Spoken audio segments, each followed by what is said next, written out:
Вид древесины, который вы будете отапливать, во многом определит производительность печи. Следует использовать сухую древесину. Очень важно найти поставщика сухой древесины. В противном случае можно приобретать влажные дрова и досушивать их в необходимых условиях.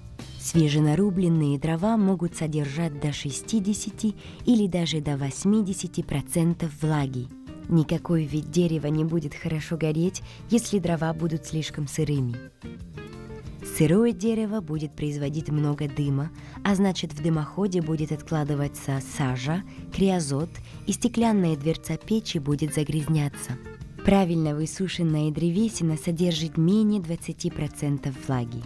Для того, чтобы правильно сушить дрова, они должны храниться в течение минимум 1 года в наколотом состоянии в защищенном от дождя месте. Защищенное место должно быть выше уровня пола и открытым с 2 сторон. Чтобы хорошо просохнуть, древесина нуждается в большом количестве свободно циркулирующего воздуха.